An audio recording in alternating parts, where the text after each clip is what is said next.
룻기 3장. 어느 날 시어머니 나오미가 그녀에게 말했습니다. 내 딸아, 네가 잘 살 수 있게 너를 위한 안식처를 내가 알아봐야겠다. 네가 함께 일했던 요종들의 주인 보아스가 우리 친척이 아니냐.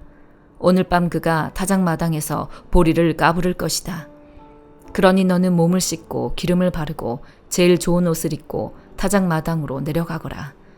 다만 그가 다 먹고 마실 때까지 네가 거기에 있는지 모르게 하여라. 그리고 그가 누우면 그가 눕는 곳을 알아두었다가 거기에 가서 그의 발치 이불을 들치고 누워라. 그러면 네가 어떻게 해야 할지 그가 알려줄 것이다. 룻이 대답했습니다. 어머니가 시키는 것이라면 하겠습니다. 그리하여 그녀는 타작마당으로 내려가 시어머니가 말해준 대로 했습니다. 보아스는 다 먹고 마신 뒤에 기분이 좋아져서 곡식더미 아래쪽으로 가서 누웠습니다. 룻은 살금살금 다가가 그 발치 이불을 들치고 거기 누웠습니다. 한밤중에 그 사람이 깜짝 놀라 뒤돌아 보았습니다. 자기 발치에 한 여자가 누워있는 것이었습니다. 그가 물었습니다. 누구요? 룻이 대답했습니다. 당신의 여종 룻입니다. 당신은 저를 맡아야 할 친척이니 당신의 옷자락으로 저를 덮어주십시오. 그가 말했습니다. 내 딸이여, 여호와께서 당신에게 복 주시기를 빌겠소. 당신이 빈부를 막론하고 젊은 사람을 따라가지 않았으니 당신의 아름다운 마음씨는 지금까지 보여준 것보다 더 크오. 그러니 내 딸이여, 이제 두려워하지 마시오. 당신이 요구하는 대로 내가 다 들어주리다. 당신이 정숙한 여인이라는 것은 우리 성 사람들이 다 알고 있어. 내가 당신의 가까운 친척이기는 하지만 나보다 더 가까운 친척이 한 사람 더 있어. 오늘 밤은 여기에 있으시오. 아침이 돼서 그가 당신을 맡겠다고 하면 좋은 것이고 그가 꺼려하면 여호와께 맹세코 내가 당신을 맡아주겠소. 그러니 아침까지 누워 있으시오. 그리하여 룻은 아침까지 그 발치에 누워 있다가 사람이 서로 알아보기 어려울 때 일어났습니다. 이것은 보아스가 여자가 타작마당에 왔다는 사실이 알려지지 않게 하여라 하고 말했기 때문입니다. 보아스가 말했습니다. 당신이 두른 겉옷을 가져와 펴서 그것을 붙잡고 있으시오. 룻이 그렇게 하자 그는 보리를 6번 대어 룻에게 메어 주었습니다. 룻은 그렇게 해서 성으로 돌아갔습니다. 룻이 시어머니에게 오자 나오미가 물었습니다. 내 딸아, 어떻게 됐느냐? 룻은 보아스가 어떻게 했는지 모든 걸 그녀에게 말했습니다. 그러고는 말했습니다. 그가 시어머니에게 빈손으로 돌아가면 안 된다 하며 이 보리를 6번 대어 주었습니다. 그러자 나오미가 말했습니다. 내 딸아, 일이 어떻게 될지 조용히 앉아서 기다리자. 그 사람이 오늘 이 일이 해결될 때까지 쉬지 않고 다닐 것이다. 룻기 4장. 한편 보아스는 성문으로 올라가 앉았습니다. 그런데 그가 말하던 그 가까운 친척이 지나갔습니다. 보아스가 그에게 말했습니다. 내 친구여, 마침 잘 왔네. 이리로 와서 앉게. 그러자 그가 와서 앉았습니다. 보아스는 그 성의 장로 10명을 데려와 앉으라고 했고 그들은 거기 앉았습니다. 그러자 보아스는 그 친척에게 말했습니다. 모압에서 돌아온 나오미가 우리 형제 엘리멜렉의 땅을 팔려고 하네. 내가 이 문제를 여기 앉은 사람들 앞에서 그리고 내 백성의 장로들 앞에서 자네가 그것을 사도록 말하고 권해야겠다는 생각이 들었네. 자네가 그것을 사주겠다면 그렇게 하도록 하게. 자네가 원하지 않는다면 내게 말해주게. 내가 알아서 하겠네. 자네 말고는 그것을 사줄 사람이 없고 자네 다음엔 나일세. 그러자 그 사람이 말했습니다. 내가 사주겠네. 그때 보아스가 말했습니다. 자네가 나오미에게서 그 땅을 사는 날 남편이 죽은 과부인 모압 여자 룻도 떠맡아야 할 것일세. 그 죽은 사람의 이름으로 그 유산을 이어가도록 말일세. 이 말에 그 친척이 말했습니다. 그렇다면 나는 사줄 수 없겠군. 내 유산에 손실이 갈까봐 말이야. 자네가 사주게 나는 못하겠네. 옛날 이스라엘에는 재산을 사주거나 교환할 때 모든 것을 확증하기 위해 한쪽 사람이 신발을 벗어 상대방에게 주었습니다. 이것이 이스라엘의 계약법이었습니다. 그리하여 그 친척이 보아스에게 자네가 사게 하며 신발을 벗어 주었습니다. 그러자 보아스는 장로들과 모든 사람들에게 선언했습니다. 내가 엘리멜렉과 기룡과 말론의 모든 재산을 나오미에게 산 것에 대해 여러분이 오늘 증인입니다. 내가 또한 말론의 아내인 모압 여자 룻을 내 아내로 사서 그 죽은 사람의 이름으로 유산을 이어갈 것입니다. 그리하여 그 이름이 그 형제 가운데서나 그의 성문에서도 없어지지 않게 할 것입니다. 오늘 여러분이 그 증인입니다. 그러자 장로들과 성문에 있던 사람들이 다 말했습니다. 여호와께서 당신 집에 들어올 그 여자를 이스라엘의 집을 세운 라헬과 레아처럼 되게 하시기를 바랍니다. 또 당신이 에브라스에서 잘 되고 베들레헴에서 이름을 떨치기 바랍니다. 여호와께서 그 젊은 여자와 당신에게 주실 그 씨를 통해 당신의 집안이 다말이 유다에게서 낳은 베레스의 집안처럼 되기를 바랍니다. 이렇게 해서 보아스가 룻을 데리고 갔고 룻은 그 아내가 됐습니다. 그가 룻에게로 들어가자 여호와께서 룻으로 잉태하게 하셔서 그녀가 아들을 낳게 됐습니다. 여자들이 나오미에게 말했습니다. 여호와께 찬양을 드립니다. 여호와께서 오늘 당신에게 대가 끊어지지 않도록 자손을 주셨습니다. 그가 이스라엘 가운데 이름을 떨치기를 바랍니다. 그가 당신 인생을 회복시키셨으니 노년에 당신을 보살펴 줄 것입니다. 당신을 사랑하는 며느리이자 7 아들보다 나은 그 며느리가 그를 낳았으니 말입니다. 그러자 나오미는 그 아이를 데려와 가슴에 품고 보살폈습니다. 이웃 여자들이 나오미가 아들을 낳았다 하며 그 이름을 오벳이라고 불렀습니다. 그는 다윗의 할아버지이며 이새의 아버지가 됩니다. 이렇게 해서 다음과 같은 베레스의 족보가 생겨났습니다. 베레스는 헤스론을 낳고 헤스론은 람을 낳고 람은 암미나답을 낳고 암미나답은 나손을 낳고 나손은 살몬을 낳고 살몬은 보아스를 낳고 보아스는 오벳을 낳고 오벳은 이새를 낳고 이새는 다윗을 낳았습니다. 사도행전 28장. 무사히 해안에 도착하고서야 우리는 그곳이 몰타섬이라는 것을 알았습니다. 그 섬 원주민들은 우리에게 각별한 친절을 베풀어 주었습니다. 또 비가 오고 추웠기 때문에 불을 지펴주며 우리 모두를 맞아 주었습니다. 바울이 마른 나뭇가지 한 묶음을 모아다가 불 속에 넣었더니 뜨거운 열기 때문에 독사가 기어나와 바울의 손에 달라붙었습니다. 원주민들은 독사가 바울의 손에 매달려 있는 것을 보고 서로 수군거렸습니다. 이 사람은 살인자가 분명하다. 그가 바다에서는 살아났지만 정의의 여신이 그를 살려두지 않나 보다. 그런데 바울은 그 뱀을 불 속에 떨어버렸고 아무런 상처도 입지 않았습니다. 사람들은 그가 몸이 부풀어 오르거나 갑자기 쓰러져 죽을 것이라고 생각했지만 오래 기다려봐도 아무 일 없는 것을 보고는 생각이 바뀌어 바울을 신이라고 말했습니다. 그 섬의 추장인 보블리오가 그 근처에 자신이 소유한 땅을 갖고 있었습니다. 그는 우리를 자기 집으로 맞아들여 3일 동안 극진히 대접해 주었습니다. 그의 아버지는 열병과 이질에 걸려 병상에 누워 있었습니다. 바울은 그를 방문해 기도하고 그 사람의 몸에 손을 얹어 고쳐주었습니다. 이 일이 있고 나서 그 섬에 사는 다른 병자들도 와서 낫게 됐습니다. 그들은 여러모로 우리를 잘 대접해 주었고 우리가 그 섬을 떠날 때는 우리에게 필요한 물건까지 공급해 주었습니다. 석 달이 지난 후 우리는 그 섬에서 겨울을 지낸 알렉산드리아 배를 타고 항해길에 올랐습니다. 이 배에는 디오스구로라는 쌍둥이 신의 형상이 새겨져 있었습니다.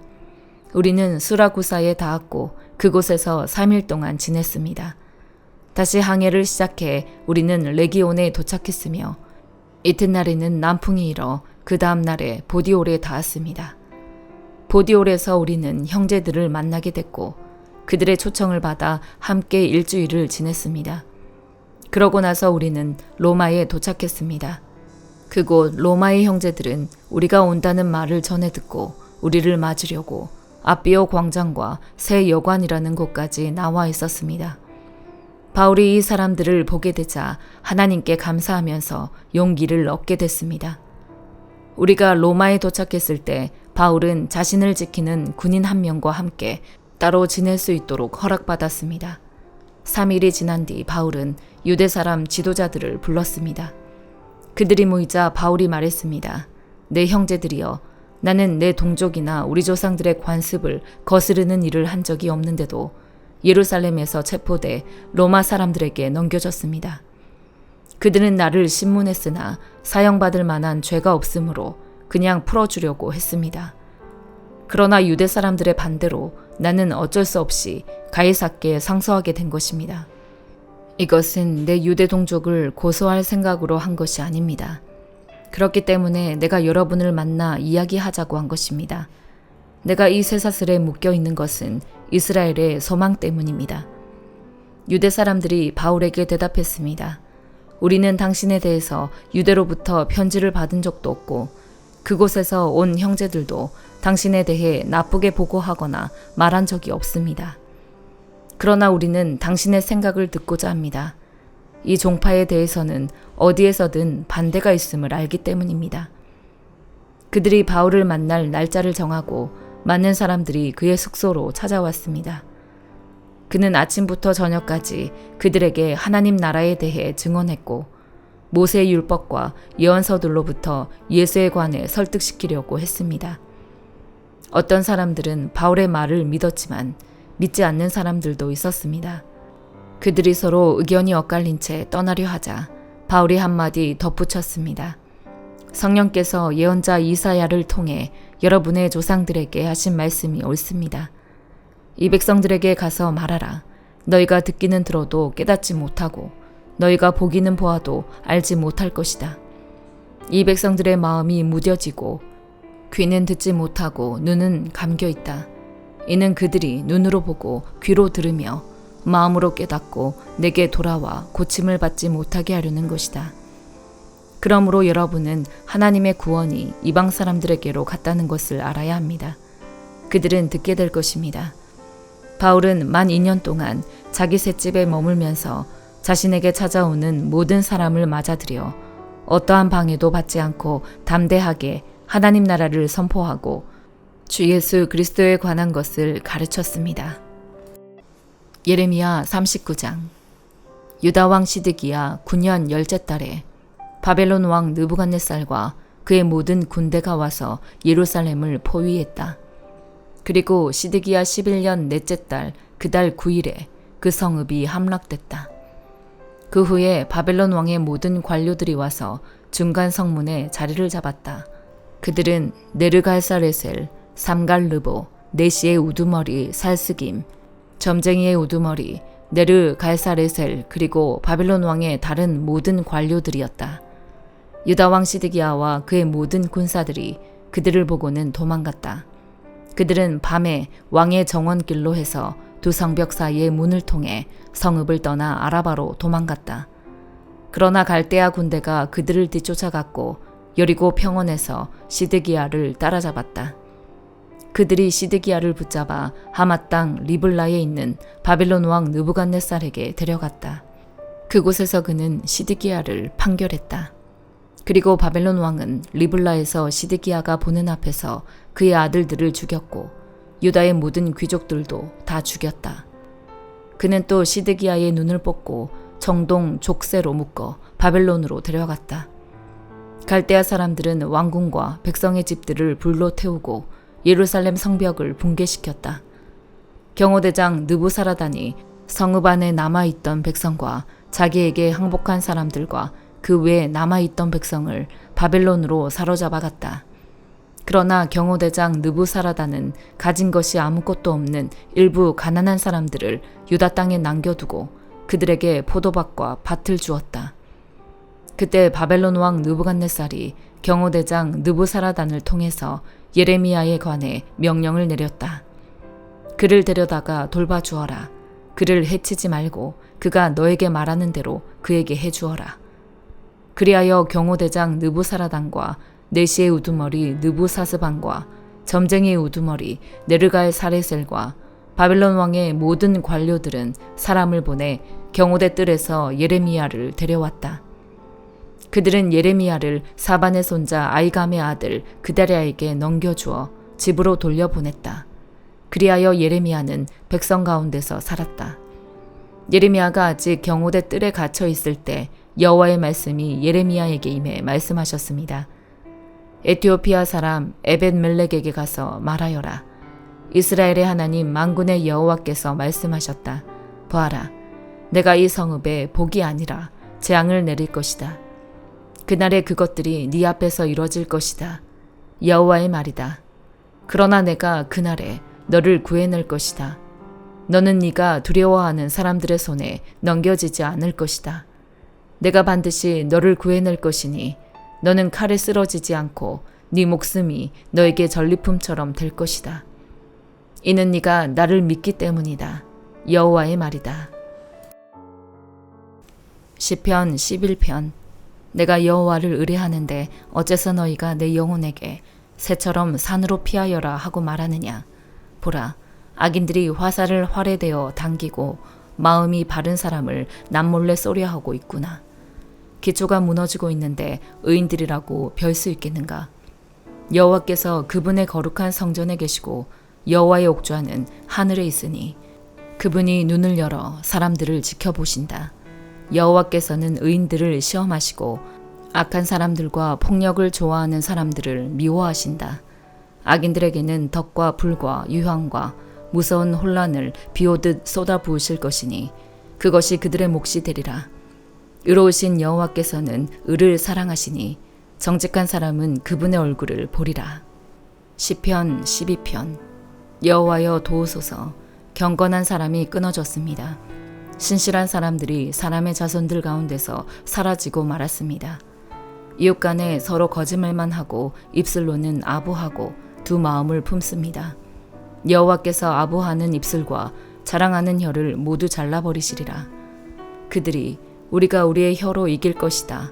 입술은 우리 것인데 누가 우리를 제어하겠는가 라고 하지만 여호와의 말씀에 가난한 사람이 억압당하고 궁핍한 사람이 신음하면 그때는 내가 일어나 고통스럽게 하는 사람들로부터 지켜주리라 하셨도다.